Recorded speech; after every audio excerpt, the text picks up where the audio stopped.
a filosofía judía que está titulado Apologista refuta el cristianismo por accidente. Decía, un apologista del cristianismo refutaría al mismo cristianismo por accidente, o sea, sin haberlo querido hacer. Vamos a ver de qué se trata el video.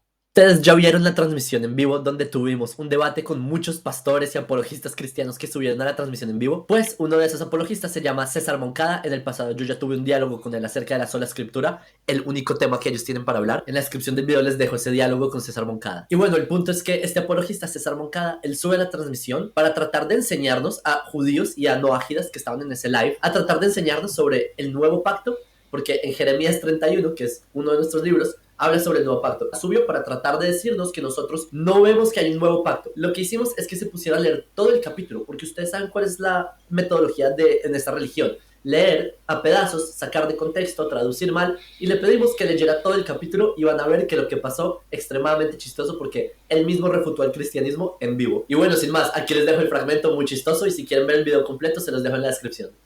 Ok, pero hay un nuevo pacto y eso lo dice el Tanakh. Y ustedes se lo saben. Pero lo dije porque citaste Deuteronomio capítulo 4:2, por eso lo dije. Ok, pero sí. Dijiste que no se tenía que agregar ni quitar nada de la Torá. Está en Jeremías, el capítulo 31, del 31 al 34. Dice así: he aquí que vienen los días, dice Jehová, en los cuales haré un nuevo pacto con la casa de Israel y la casa de Judá. O sea, estableció un nuevo pacto el Señor, sí, claro que sí. Lo dice literalmente. Aunque pero no hay que cortar versículos por la mitad. Lo dice. Pero siga leyendo, pues. Sí, no cortemos el versículo. Pero ahí lo dice literalmente, lo dice. Pero siga leyendo, sí ya sabemos, pero sigue leyendo. Bueno, acá hay que entender dos cosas. No es que tampoco el cristianismo habla de la sola escritura. Hablan porque hay o hubo un debate entre catolicismo romano y protestantismo, vamos a decir, evangélico o de las ramas actuales que hay hoy, de las doctrinas que hay hoy, con respecto a lo que son la escritura propiamente dicho y lo que son las tradiciones.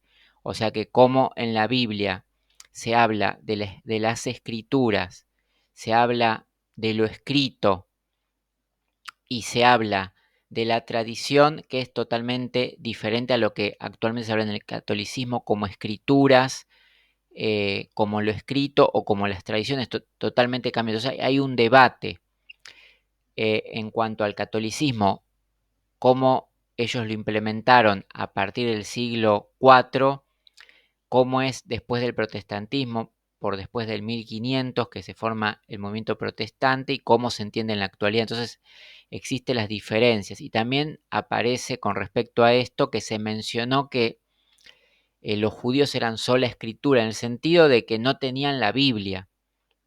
Entonces hubo que explicarle al judaísmo que el principio de sola escritura es eso, es un principio, es, digamos, cómo regirse en la fe a través de la palabra de Dios que está escrita en la Biblia, digamos, como una única autoridad, digamos, de interpretación, o sea, ir a eso, no a lo que posteriormente se escribe a partir de que fue finalizada la Biblia, o sea que se comprende que existe un último libro, que es el libro de Revelaciones, y si se cree en eso, basar las doctrinas y el culto en todo eso que es tomado como el canon. Después hay discusiones si el canon comprende más libros, menos libros, pero en esencia no habría problema. Pero bueno, esa es como una defensa de la fe.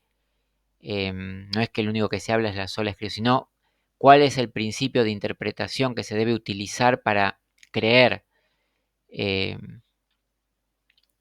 acerca de lo que es la palabra de Dios. Entonces está la Biblia. Después con sus errores de interpretación, con sus traducciones, pero bueno, no las tradiciones posteriores de los hombres que ya incluyen otras cosas que no es lo que originalmente tampoco entendían como tradición en Israel.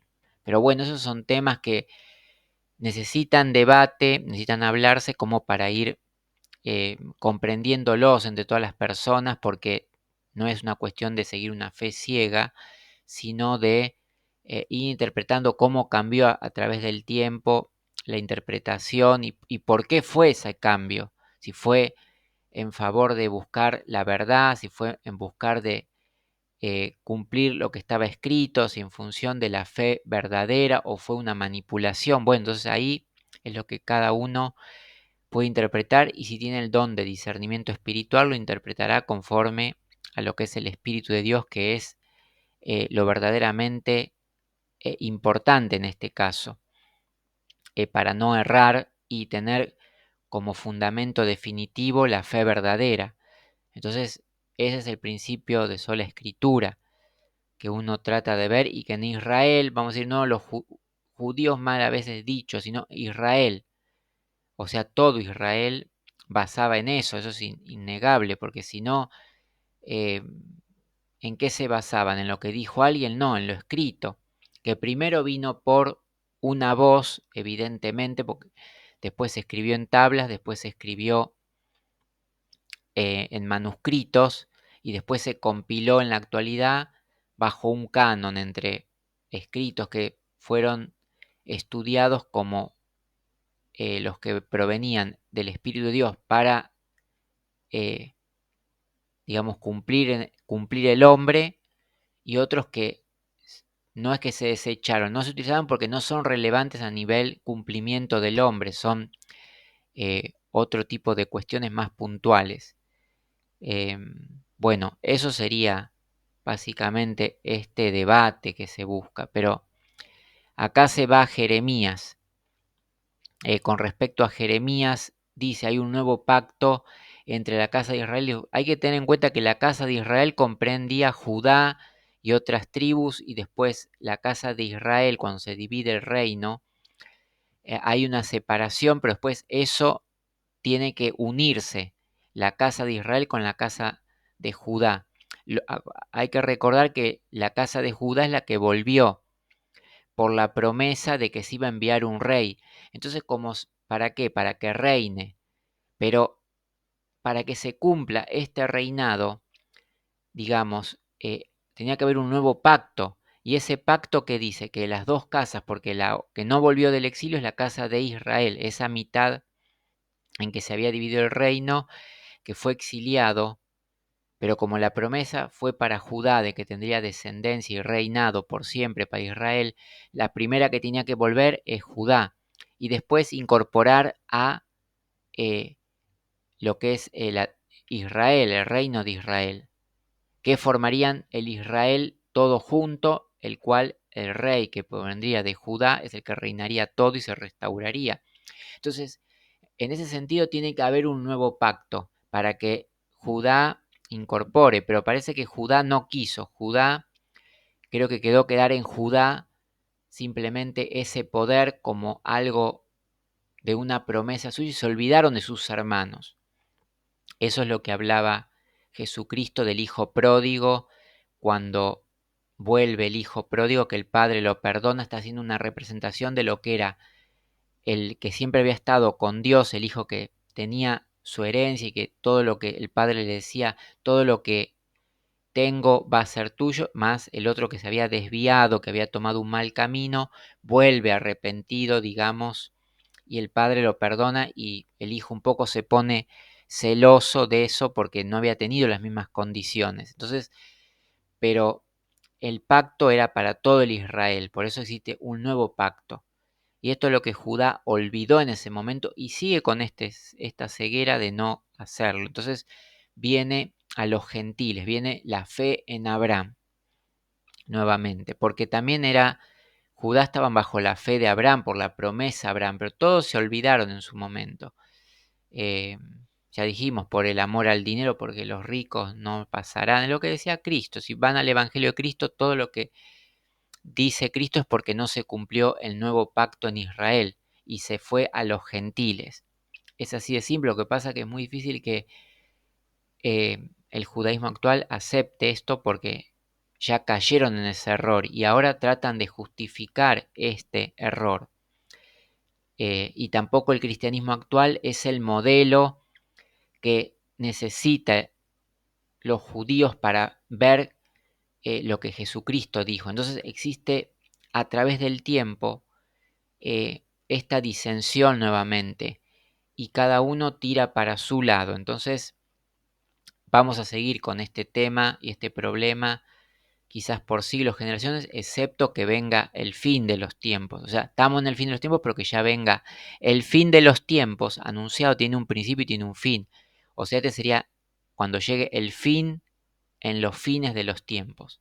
Porque ya el principio de los fines empezó cuando cae el segundo templo, muere Cristo y resucita y van todos bajo condenación por haber matado al justo, que era el que salvaba al mundo. Entonces el mundo, a partir de que no reconoció a quien venía de Dios para salvación, entonces entró en condenación. No que Dios condenó, pero al no tener al justo que se envió, entonces el mundo entra en condenación para juicio, por eso va a juicio final.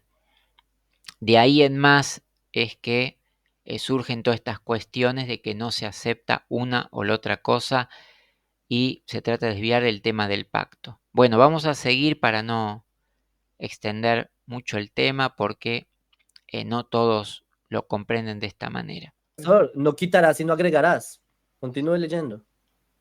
Claro, pero hay un nuevo pacto. Obviamente el Nuevo Testamento, en lo que nosotros le llamamos Nuevo Testamento, hay una profecía en Jeremías.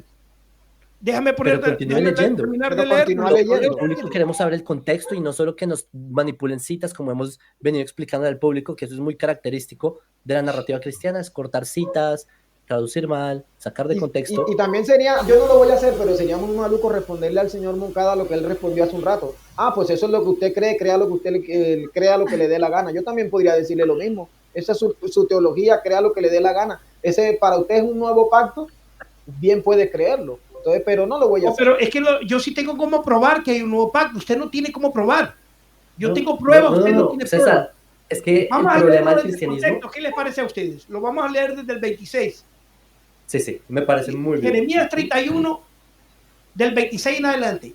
Sí. Dice, en esto me desperté y vi, y mi sueño me fue agradable. He aquí vienen días, dice Jehová, que usted va, el Eterno, en que sembraré la casa de Israel y la casa de Judá, de simiente de hombre y de simiente de animal.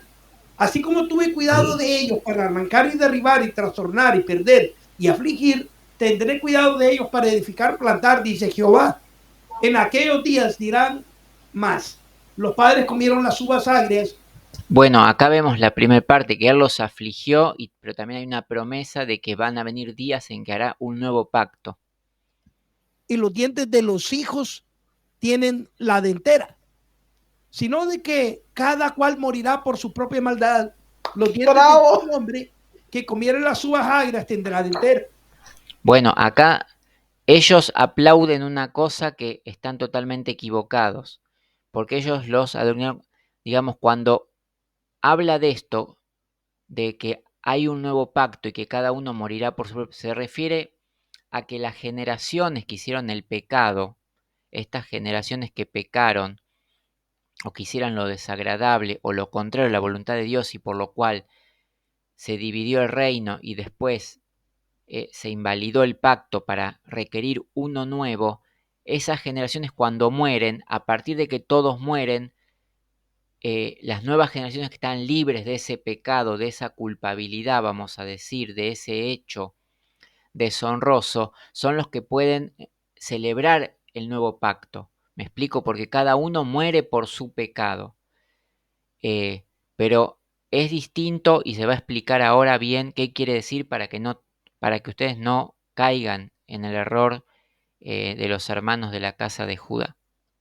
Gracias, Moncada. Cada quien muere por su pecado. Lo agradecemos. Cada quien muere por su pecado. No alguien muere por el pecado de todos. Pero mire.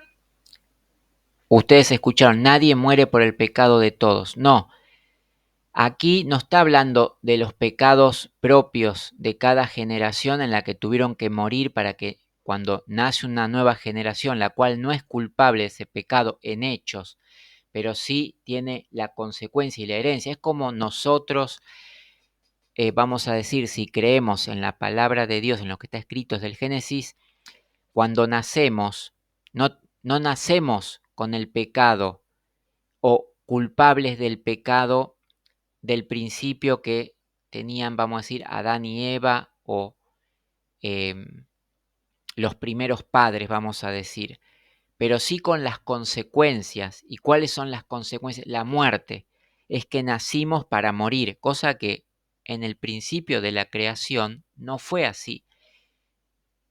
Se creó para vida eterna. Entonces, a partir de ahí, cada uno muere por su propio pecado, o sea, es el pecado del hombre, digamos, del primer hombre con la mujer, vamos a decir, el cual sabemos que todos morimos y aparte, como ya nacemos para morir, todos tenemos un pecado porque no tenemos la vida eterna. Al no tener la vida eterna, nuestra vida misma, nuestra mente, nuestro corazón, ya nace limitado. Nace limitado. Tenemos una concepción de la eternidad desde que nacemos. Cuando tomamos conciencia, a partir de que somos conscientes, comprendemos ya el bien y el mal y tomamos un camino. Ahora, el camino de la vida eterna no lo tenemos más. Estamos bajo el cuerpo mortal. Entonces, evidentemente, por lo que dice, por los cuales todos están destituidos de la gloria de Dios, por cuanto todos pecamos o todos pecaron, y mueren los hombres. Entonces, eso es lo normal, que es la muerte es lo que viene del enemigo a tentarnos y finalmente caer. Cuando no tenemos el conocimiento de la verdad, o si llegamos al conocimiento de la verdad, cuando somos seducidos en la carne. Entonces, el pecado se enseñó en nuestra vida y nos lleva a muerte. Pero por lo que está escrito, dice que todo, por cuanto todos pecaron, al estar todos instituidos en la gloria de Dios y nacer a partir del pecado, por cuanto todos pecaron, todos mueren. Entonces, eso es inevitable y por ello nadie puede pagar el pecado que se refiere a la muerte, no al pecado propio que haremos en nuestra carne y cuerpo mortal, el cual sí no es parte de la muerte que vamos a tener finalmente, porque no hay hombre que no mienta, ni hombre que no tropiece, que no haya pecado, vamos a decir. Como fue en el principio. Entonces, acá está hablando que esas generaciones que fueron muriendo los hombres por ese pecado, cuando nacen los nuevos, no tienen ese pecado sobre esa transgresión, pero esos hombres también van a morir. Y ellos necesitan, aunque sean perfectos a los ojos de Dios, no que ellos son perfectos, sino que son perfectos. ¿Y cómo son perfectos? Obedeciendo las 10 palabras, se hacen perfectos a los ojos de Dios, pero todavía mueren. Mueren en la esperanza de la fe, de la resurrección en tiempos postreros, por haber cumplido lo que es la voluntad de Dios. ¿Para qué? Para que Dios establezca el reino y cuando definitivamente se derrote al mal, la muerte y el Hades, puedan ser resucitados. Así, creyendo, esperanza, vencer la muerte. Por ello, no hay nadie que pueda hacer eso. ¿Me explico? Eso es una consecuencia. Nadie puede morir por el pecado del otro. La muerte es algo inevitable. Lo que sí puede es expiar el pecado de la muerte. ¿Para qué? Para que habiendo un juicio posterior y habiendo hecho la voluntad de Dios, la muerte sea traspasada para vida eterna. Ese es el milagro imposible, no que alguien pague por los pecados, sino cuando se refiere a que nadie paga por el pecado, está hablando del pecado que va haciendo el hombre en su vida mortal. Nadie lo puede expiar, por eso justamente existe alguien que sí puede pagar para vida eterna, para sobre la muerte posterior. Entonces ahí está el error de ellos todavía. ¿Por qué? Porque no creen en la resurrección de los muertos, están en la carne. Entonces en la carne para ellos es simplemente esta cuestión acerca de la muerte en el cuerpo mortal. Nadie lo puede pagar, porque cada uno es responsable de su pecado. De ahí en más que si uno no peca, entonces para juicio tiene la vida eterna. Entonces ahí existe alguien que no habiendo pecado se ha hecho justo juez para dar testimonio al Padre de lo que es la resurrección y la vida. Entonces, porque por ello está el Espíritu, que es el que viene al mundo para guiar al hombre en la verdad. Y esto no lo poseen. Entonces, de ahí en más, es que ellos quedan postrados como en un desierto, de creer que la muerte que está hablando se refiere simplemente al cuerpo mortal. Claro, en esos versículos está hablando del cuerpo mortal, de los hombres que pecaron, dividieron el reino, después hicieron lo contrario, una vez que estaba dividido, y fueron exiliados, entonces no podían volver primero en carne propia a establecer el reino, y después este reino era para la vida eterna. Entonces Judá no pudo ni siquiera traer en cuerpo propio a sus hermanos, ni tampoco fue luego para vida eterna la obediencia por medio del Salvador. Entonces, de ahí en más que no se pudo establecer el reino y digamos, el segundo templo tuvo que ser destruido porque no servía, no había, como decía Jesucristo, el amor al dinero, no había misericordia, faltaba la fe, el amor, no eran hijos de Abraham, no entendían, habían perdido totalmente, ya habían transgredido mucho, entonces perdieron la visión. Vamos a seguir. Lo que dice aquí, pero aquí vienen los días. No dice alguien Jehová, muere por todos los dice el pecados. Eterno. Cada Déjalo, quien. déjalo, Eterno. He déjalo que aquí se vienen refuta el los solo. días. No, nadie muere por todos los pecados. Alguien muere por el pecado que todos tenemos y que no podemos expiar en esta vida. No por nuestros propios pecados. Por nuestros propios pecados vamos a ser juzgados. ¿Me explico? Así como por nuestras obras. Por eso existe un libro de las obras y existe un libro de la vida que está escrito. Pero alguien murió por el pecado que no se podía expiar, que producía la muerte espiritual, no simplemente la muerte física, la muerte espiritual. Y por ello es que los que están en vida eterna ya reciben del don del Espíritu. Eso es lo que no entienden.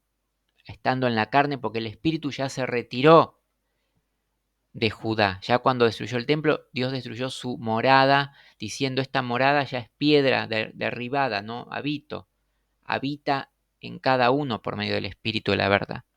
Dice quién, el Eterno. Y para que uno no muera y tenga vida eterna es que vino el Hijo del Hombre. Dice esto: en los cuales haré un nuevo pacto con la casa de Israel y con la casa de Judá. Ajá. No como el pacto que hice con sus padres. Ajá. El día que tomé su mano para sacarlos de la tierra de Egipto, porque ellos invalidaron mi pacto, aunque fui yo un marido para ellos, dice el Eterno. Pero este es el pacto que haré con la casa de Israel después de aquellos días, dice Jehová. Daré mi ley en su mente y la escribiré en su corazón, y yo seré a ellos por Dios y ellos me serán por pueblo. Ahora pregunto yo a ustedes ven que la promesa está muy clara. Pondrá su ley en la mente y en los corazones. Está hablando de lo que es espiritual. Ya no habla de un templo hecho de manos de hombre. Eso es lo que entendieron los apóstoles. Eso es lo que entendió Pablo de Tarso.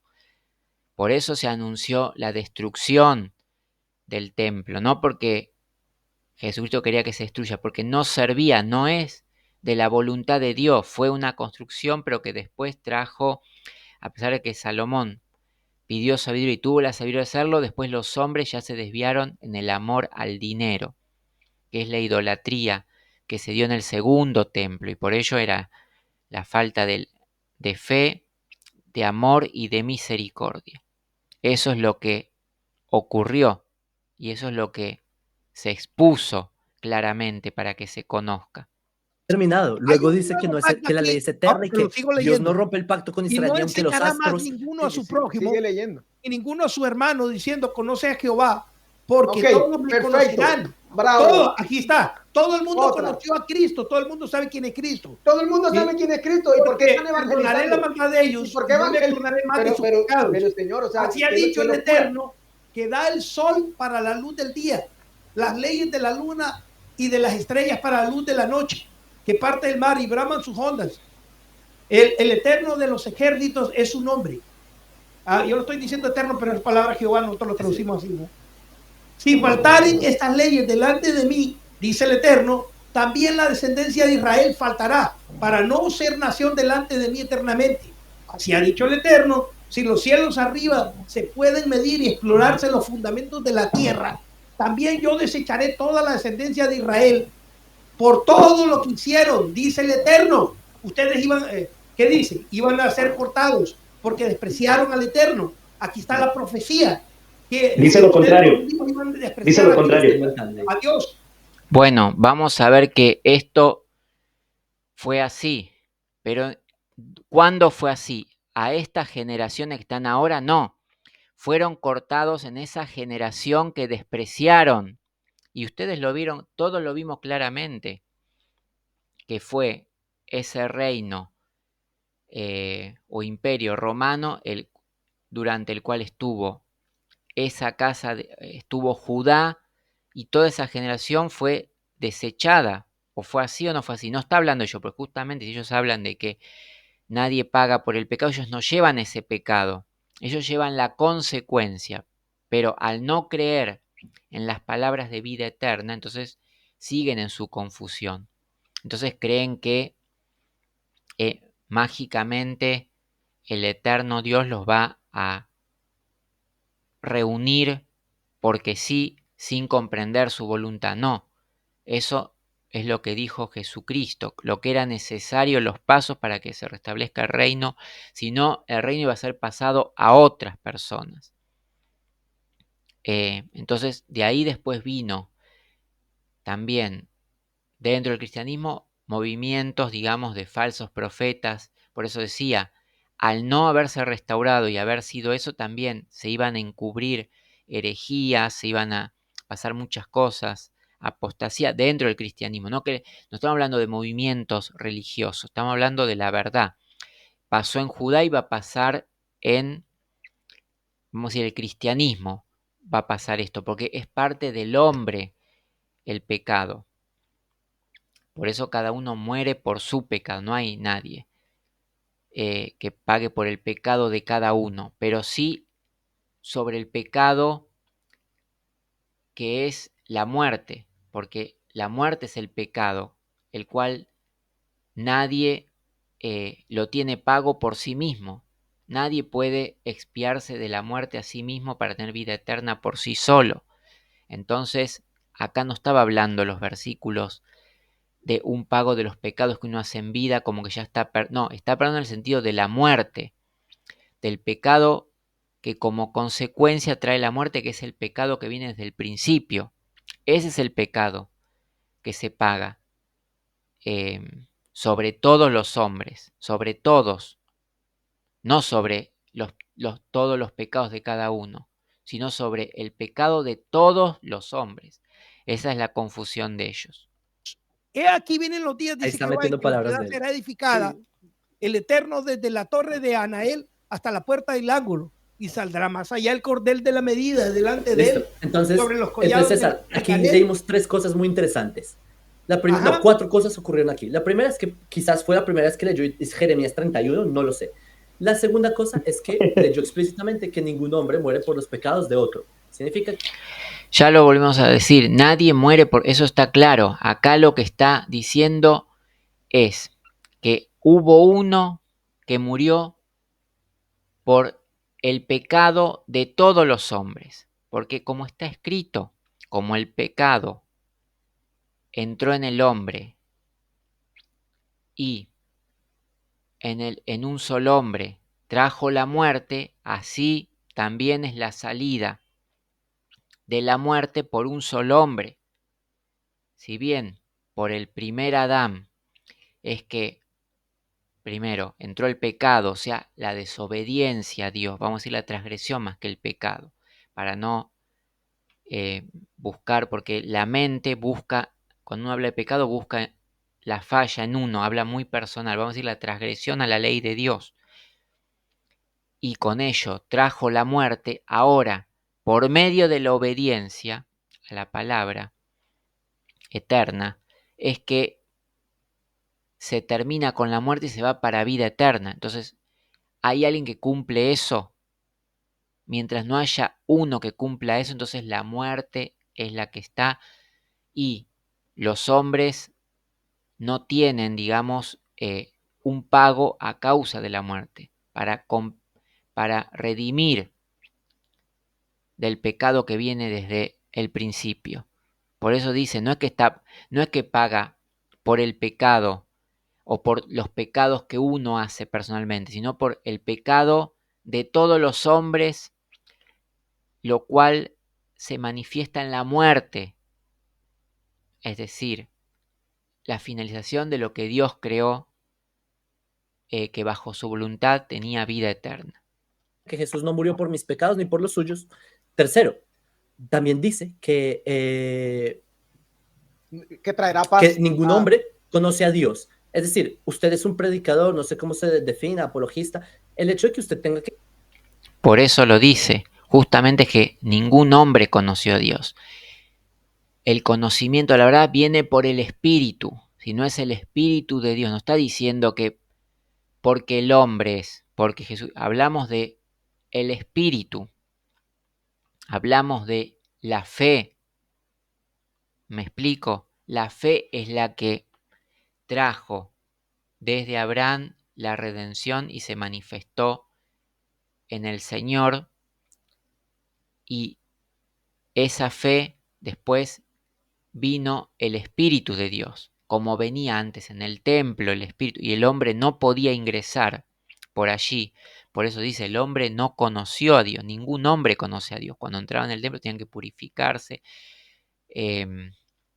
había un lugar santo, un lugar santísimo, entonces ningún hombre, pero después se da para el hombre, cuando viene la salvación, que ahí se da a conocer Dios por medio de su enviado, pero después posteriormente, como es quitado de entre los vivos, viene el Espíritu. Por eso nadie conocía a Dios.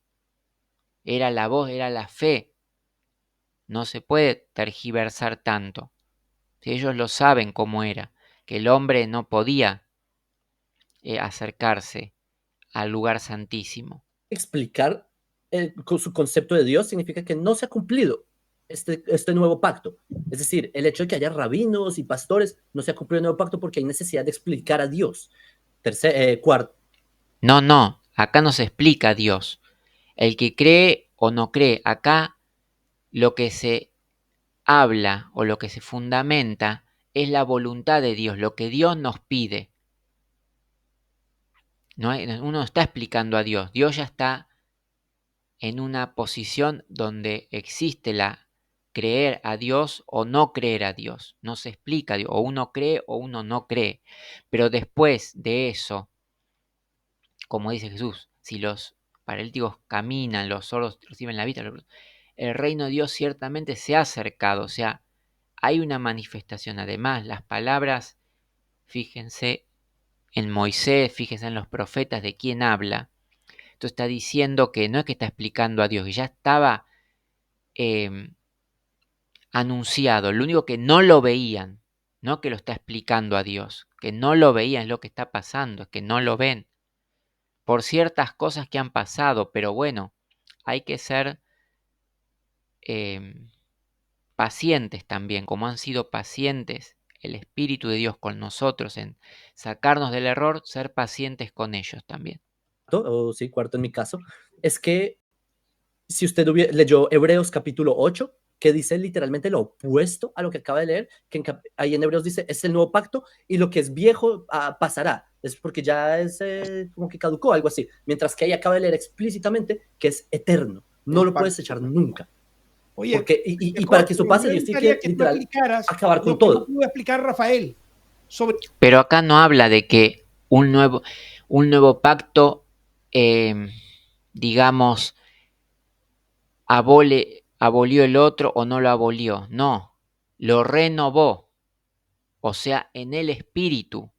Antes, para ingresar al nuevo pacto, por ejemplo, o en el antiguo pacto, requería la sangre de animales para purificación. Ahora, bajo la misma ley eterna y santa, nosotros mismos debemos estar purificados, nosotros en nuestro cuerpo mortal, en el que justamente nadie puede expiar nuestros pecados, pero sí el pecado de la muerte. Entonces es cuestión de guardar la obediencia para después que el Señor pueda, digamos, darnos la vida eterna. Entonces eso se trata. Por eso dice, lo pasado como era antes no era. Ahora en función es lo mismo, pero ya no es la misma requerimiento. Antes era por sangre de animales, por ciertas cosas, vamos a decir, bajo una nación ya no existe más, ahora existe un reino espiritual. La nación de Israel en ese momento no existió más, entonces no se pudo exigir a alguien para el cumplimiento, por ejemplo, que diezme a la tribu de Levi, que vaya a Jerusalén, no lo podían hacer más, no estaban más, ahí fueron dispersados. Eso no lo puede. Entonces hubo un nuevo pacto que dio el seguimiento a todo esto. Isaías. Pero vas a volver Explícame a sobre Isaías. Isaías. Otra vez, el rabino ya te lo explicó. Usted estaba leyendo una cosa que usted mismo lee. Porque dice donde que el mismo dice, Jehová va a donde cargar, el dice, mismo Eterno va a donde, cargar con nuestros pecados. No, ahí no dice eso, Moncada.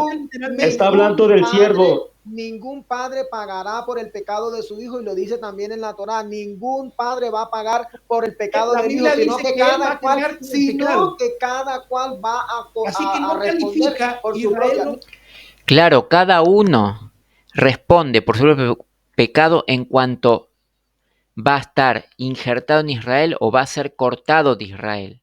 Pero acá no habla de ese pecado del que espía el Mesías o Jesús de Nazaret o Yahshua o Yeshua, sino que habla de la muerte por la cual todos están destituidos de la gloria de Dios por cuanto todos pecaron, porque finalmente, como no estamos en lo eterno y en una sola voluntad que nos lleva a la vida eterna, sino que se confirmó la muerte en el cuerpo. Ya lo vimos desde el principio, desde la caída del huerto. Entonces, por cuanto todos pecaron, por cuanto todos están destituidos de la gloria de Dios. ¿Y cómo entraban en el reino de Dios? Bajo el pacto con Israel. Y ahora, si pecaban, nadie podía ya hacer nada más. Salían de Israel, iban a la muerte en el cuerpo, pero después no tenían redención posterior. Y los que estaban en Israel también mueren, porque está la muerte en el cuerpo, pero después tenían en la fe en Abraham la esperanza de la resurrección en el día postrero. Tenía que venir esa confirmación. Para eso era el reino de Dios, si no, no tiene sentido.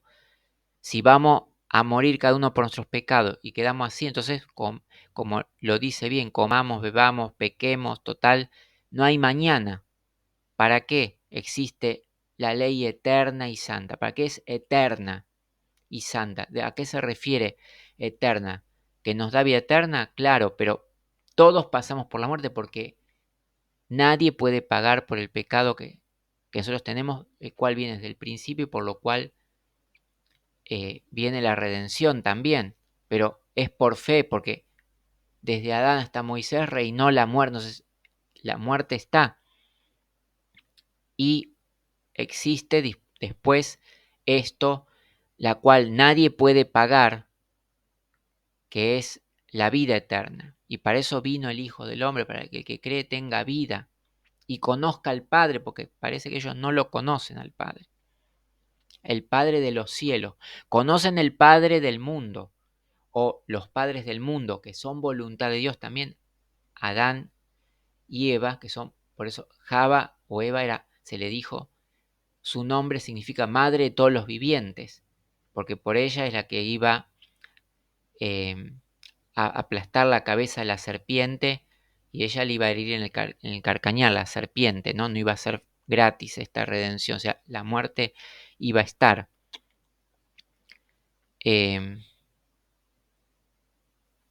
Entonces, a eso se refiere.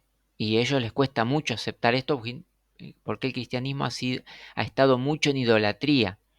Está el catolicismo, se entiende, por eso hay que ser paciente con los judíos principalmente, para que ellos comprendan esto, porque si no modifican su actitud, nunca van a lograr establecer el reino. Número Califica uno. para ser Dos, el siervo de Israel. Aquí en Israel no ¿por califica qué? para ser. ¿Por qué en el libro yo no sé que me Porque habla ayude? que él mismo, el Escúcheme, mismo eterno va que a me venir. ayude Cogoto o que yo de versículos del Nuevo Testamento. Claro, cuando habla de que él mismo, no está hablando que Cristo es un Dios encarnado que se va a encarnar como un semidios, no, está diciendo que él mismo, es decir, su palabra propia de la promesa ya no va a ser porque cuando se le promete a David, si bien hay una palabra, una promesa, esa promesa es voluntad, es palabra de Dios, voluntad de Dios, ya no es el hombre que decide eso. El hombre está bajo esa palabra de Dios y tiene que estar en obediencia para que esa palabra continúe y el mundo, vamos a decir, o el pueblo de Israel o el reino se siga perpetuando y llevando a cabo el propósito de Dios, porque si no, ¿para qué es? No es nada más que para exaltarse a sí mismo o llenarse de orgullo, no, somos nosotros los reyes, estamos elegidos, no, era justamente como decía Jesucristo, el que más se le ha dado es para que sea el más siervo, es para que muestre al mundo, o sea, hay una renuncia total para Dios. Entonces por eso dice, será Dios mismo el que pagará por ellos, digamos. De su voluntad Él hará lo imposible para el hombre. Esto está hablando del poder de Dios. No hay otra forma de interpretación. Sí, no sé mucho, pero hay, no sé si es en Gálatas o no sé, en una de esos libros, dice, vayan y evangelicen. ¿Por qué? Si lo acabas de decir, nadie le hablará a otro de lo que significa Hashem, porque todo el mundo va a tener el conocimiento de Hashem, no habrá necesidad de explicar. Jesús. Claro, eso es lo que habla, es una utopía. Lo que habla es algo como que va a venir, no, porque cuando dice todos conocerán, está refiriéndose que lo conocerán por medio de su espíritu, pero para recibir el espíritu no es simplemente que viene de los cielos a cualquier persona, no. Cuando se evangeliza se anuncian las buenas nuevas y el que crea, el que tiene oídos, el que tiene la fe, para ello es el que va a recibir la verdad. Es como Abraham.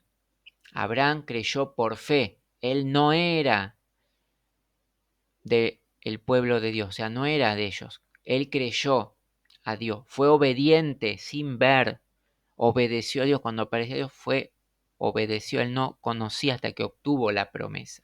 Entonces, esa voz hoy la llamamos nosotros a todos, ya que ellos no tienen a Israel reinando. Si ellos hubiesen cumplido con el reino de Israel y el reino estuviese presente y estuviera en la voluntad de Dios, todos conocerán, pero ahora no. Ahora nosotros tenemos que hacer esto, así como Dios puso Él mismo. Ahora nosotros mismos tenemos que hacer para que el mundo vea. Y es por la fe, está oculto, porque el mundo ya ha sido juzgado, está en condenación. Es lo que dice Pedro, porque mataron al Cristo, al Mesías, al que iba a restaurar. Entonces no hay.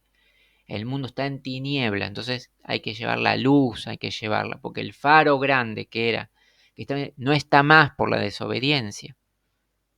Cuando hacen así, conocerán, ahí recién. No debería ser, pero fue así, por eso existe este pacto nuevo. Si no, ya terminó todo ahí. Ya esta obediencia que está haciendo Judá les sirve a ellos en su propio entendimiento, pero no a Dios, no lo hacen a Dios, porque ya están fuera, digamos, de lo que es la voluntad de Dios para hoy. Ya no lo hicieron en su tiempo. No esta generación, sino las generaciones las cuales pecaron, que cambiaron lo que era eterno por lo que era pasajero, por el amor al dinero, ya lo dijimos. El desamor y la apostasía, que era la falta de fe, totalmente cuando estaban los romanos. Entonces ahí es como que entra la contradicción de que ellos mismos de otras generaciones que cayeron ante el segundo templo no lo juzgan, sino como que fue algo del mundo, o sea, dejan de lado a Dios. Y ese es el problema tan grande. Esa es la ceguera espiritual que no tienen. Y esto lo voy a decir con el mayor respeto del mundo, porque yo sé que hay cristianos que son tranquilos y no merecen que se les agreda. Entonces no quiero que esto lo tomen a mal. Jesús fue una persona casi intrascendente, incluso dentro de Israel, porque dice, no les digo, de cierto les digo algo así, que no terminarán de recorrer las aldeas antes de que yo regrese. O sea, ni siquiera. Claro, estamos hablando de que Jesús fue intrascendente porque no lo honraron, justamente, lo despreciaron, es como dice, fue despreciado. Por ello cayó Israel o Judá en su templo, porque no lo honraron, no honraron. El que no honra al Hijo, no honra al Padre, es lo que está diciendo. Claro que fue intrascendente, porque los que creyeron pocos fueron, y hoy día es llevando el mensaje, es lo que se está tratando de hacer. Claro que fue intrascendente. Si hubiesen honrado al Hijo, hubieran honrado al Padre y el templo estaría en pie. Estaban hablando de fuera de Israel, sino adentro de Israel fue un perfecto desconocido. Hay otros pasajes. Exactamente, porque justamente es lo que dijo Jesús. Vamos a decir, no fue a los gentiles, él fue a su pueblo, a los que conocían a Dios. Por eso le dijo a Nicodemo, ¿cómo no conoces estas cosas? Sos maestro de la ley. ¿Me explico? Ni ellos mismos entendían. No había. Claro que fue es más, por camino de gentil, porque Jesucristo era un judío, muy judío, muy israelita, muy creyente como para mezclarse con el paganismo, con esto en las naciones. Eso viene después. Entonces, evidentemente que se ve que no le creyeron. Donde dicen, alguien llega y ven que la ciudad está revolucionada y dicen, oye, ¿qué ha pasado? Este bololó que hay aquí, ¿qué es lo que pasa? Y le dicen, ¿no sabes?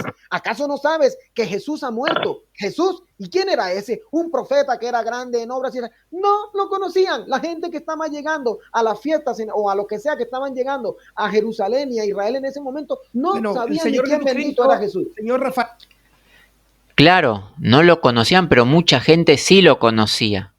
Por eso hizo ese comentario y por eso después, en función de eso, que la muerte misma no pudo detener el mensaje, es que viene el Evangelio a todos, para que se conozca la verdad. Si no, no tendríamos hoy razón de existencia. No tendría razón de decir esto que están escuchando ahora, este momento, estas personas. Pero si están ahí como muchos judíos que van quedando, porque la verdad viene al mundo, digamos, está cerca, estamos cerca de los fines del fin del mundo. Cuando estaba el templo,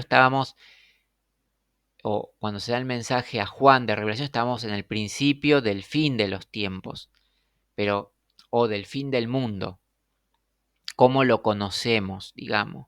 Y ahora estamos más cerca de los fines del fin del mundo, cómo lo conocemos, cómo lo conocieron desde el segundo templo, cómo fue hasta el reinado y cómo es la vuelta del reino de los cielos de la nueva Jerusalén. Entonces, ¿cómo es la persona más conocida a nivel mundial, ¿eh? ¿Cómo? El Señor Jesús es la persona más conocida a nivel mundial. No, yo diría que no. Claro que sí. Voy a aclarar algo. Aunque sea conocido, tuyo. todavía estamos discutiendo conocer a Dios. Nadie más famoso que el Señor Jesús. Nadie. Puede ser que tenga mucha fama, pero eso no cumple. Ser conocido no significa que sea verdadero. El concepto de Dios. Bueno, como vemos, esto se ha desarrollado así, se han aclarado varios conceptos, pero bueno, ya espero haber aclarado más dudas, que la reacción les sirva de bendición, que el Espíritu del Señor pueda entrar en sus mentes, sus corazones y vayan conociendo más